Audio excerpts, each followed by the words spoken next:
네, 중국 시황 살펴보는 차이나 나옵니다. 오늘 유한타증권 이충환 대리와 함께 중국 시황 확인해 보겠습니다. 대리님 안녕하세요. 대리님 안녕하세요. 안녕하세요. 네, 중국 증시 지난 금요일에 이어서 오늘도 계속 하락 흐름을 보이다가요. 현재는 살짝 올라서 3,400선대 움직임 보이고 있습니다. 이렇게 주가가 계속 하락 흐름 보이는 이유는 무엇일까요? 금일 상해 종합증시 한번 살펴보면, 금요일날 약 5.48% 급락을 하는 모습을 보이면서 3,400선까지 호체를 했었죠. 금일 장 초반 같은 경우에도, 금요일에 있었던 이슈죠. 공업기업 이익 하락이나 증권사 조세 확대, IPO 재개 영향 등의 영향을 받아서 약 3% 가까이 하락을 했었습니다. 하지만 현재 같은 경우에는 반등이 나오면서 거의 보합권 가까운 수준까지 올라오면서 3,400포인트를 회복하고 있는 모습인데, 일단은 기본적으로 공업기업 유익 하락같이 지속적으로 기업들의 수익이 감소가 되는 그런 상황이 있지만, 지속적으로 중국 정부가 어떤 국유기업 개혁이나 갖가지 추가적인 통화 완화 정책을 통해서 지속적으로 기업들의 수익을 올리기 위해 상승을 하고 있고, 증권사 조사 같은 경우에는 장기적으로 금융시장 투명성을 높일 수 있는 그런 조치이기 때문에 장기적으로는 약간 조금 시장에 악영향을 미칠 수 있지만, 좀 장기적으로는 긍정적인 영향을 미치는 요소다라고 파악을 할 수가 있기 때문에 이러한 요소들이 시장에 반영이 되면서 하락폭을 이틀 연속은 이어가지 않는 모습을 보이고 있는 것으로 파악이 되고 있습니다. 네, 이번에는 주요 이슈 확인해 보겠습니다. 증감위에서 장외 파생 상품 업무를 통한 주식 거래를 규제하고 있다는 내용인데요. 이와 관련된 내용 전해주시죠. 지난주 금요일날 하락 때 주요했던 이슈 같은 경우는 증권사 조사 확대 이외에도 증감위에서 장외 파생 상품 업무를 통한 주식 거래를 규제한다는 내용이 시장에 언급이 되면서 매물이 출회될 가능성이 매우 높다라는 시장 여론이 형성돼서 하락세를 부추겼었는데요. 사실 내용을 살펴보면은 매물로 출회될 물량은 그렇게 크지 않은 상태다라고 할 수가 있습니다. 일단은 지금 장외 파생 수익 호환 상품이라고 명명이 되고 있는 이 장외 파생 상품 같은 경우에는 증권사랑 투자자가 계약을 맺고 증권사가 투자자에게 신용으로 자금을 제공한 다음에, 만약에 투자자가 이익이 나면 증권사와 공동으로 부과를 하고, 손실이 나면 투자자가 물어보는 구주의 상품입니다. 이거 같은 경우에는 투자자와 그리고 증권사가 개별 약정을 진행하는 것이기 때문에, 일단 정식적인 어떤 표준화된 거래라기보다는 비표준화된 장외 업무다라고 할 수가 있는데요. 일단 기본적으로 장내 신용거래 같은 경우에는 1배의 레버리지를 불러일으킬 수 있지만, 동상품 같은 경우에는 보증금 비율이 20%에서 50%로 즉 보증금 대비해서 약 2배에서 5배까지 레버리지를 일으킬 수가 있습니다.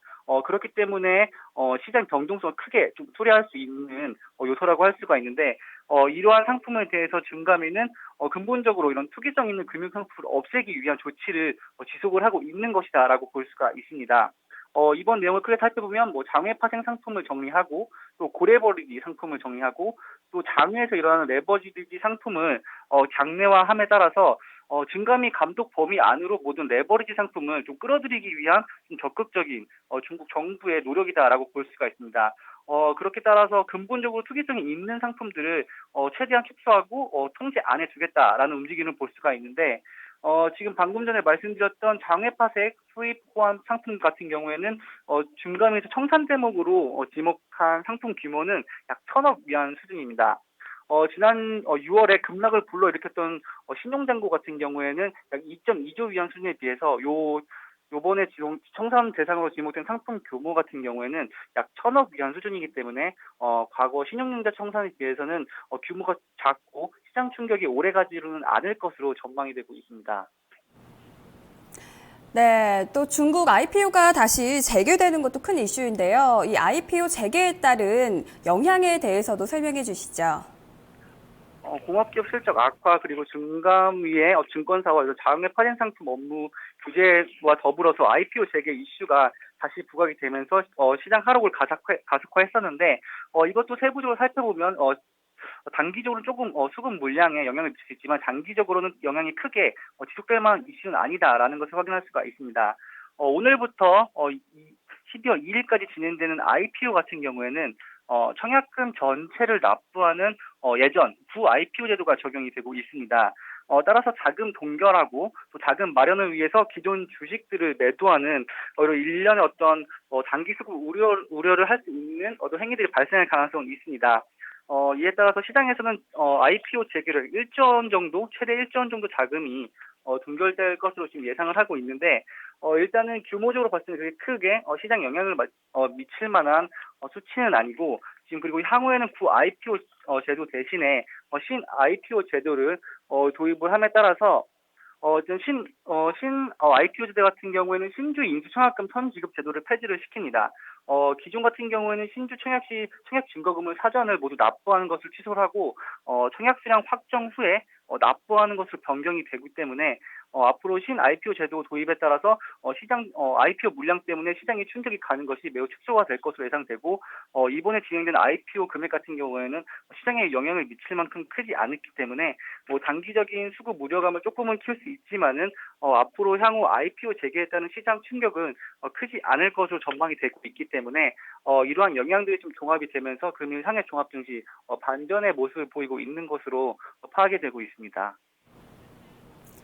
네, 이번에는 후광통 유망주 확인해 보겠습니다. 오늘 유한타증권에서 눈여겨보고 있는 후광통 유망주, 오늘은 어떤 종목 가지고 오셨나요? 금일같이 장이 하락을 거듭하는 과정 속에서도 꿋꿋이 버티고 있는 종목들이 있었었는데 이는 어떤 유틸리티 업종이면서 좀 배당 성향이 높은 종목들이 이러한 하락 장세에서도 굳건히 자리를 유지하고 있는 것으로 확인할 수가 있습니다. 중국의 대표 유틸리티 업체 중 하나인 오늘 장강전력을 소개해 드리도록 하겠습니다. 장강전력 같은 경우에는 중국 최대 규모의 수력 발전 업체로 상협 발전소와 갈주패 발전소라는 큰 발전소를 지금 보유를 하고 있는 업체다라고 할 수가 있습니다. 일단 전력 같은 경우는 주로 화중 지역과 화동 지역, 그 광동성에 전력을 공급하고 있는데요. 일단 2015년 상반기 매출 구성을 살펴보면 전력이 93% 정도로 대부분의 매출을 구성을 하고 있습니다. 일단 동사 같은 경우에는 유틸리티 업체로서 어떤 리스크를 해지하는 능력이 크고 배당 성향이 매우 높기 때문에 이런 조정장에서 접근해 볼 만한 업종이다라고 할 수가 있습니다. 최근 실적 같은 경우도 지속적으로 긍정적인 흐름을 보이고 있다라고 할 수가 있습니다. 상반기 매출 같은 경우에는 전년 동기 대비해서 약 3.47% 상승하는 모습을 보였고 순이익 같은 경우에는 매출의 상승률이 훨씬 넘게 초과하는 53.25%의 놀라운 증가를 보였습니다. 일단 이런 순이익이 긍정적으로 나온 것은 재무 비용을 좀 많이 감소시켰고 그리고 주식 투자 수익이 증가를 함에 따라서 실적이 매우 큰 폭으로 향상된 것으로 지금 보이고 있습니다.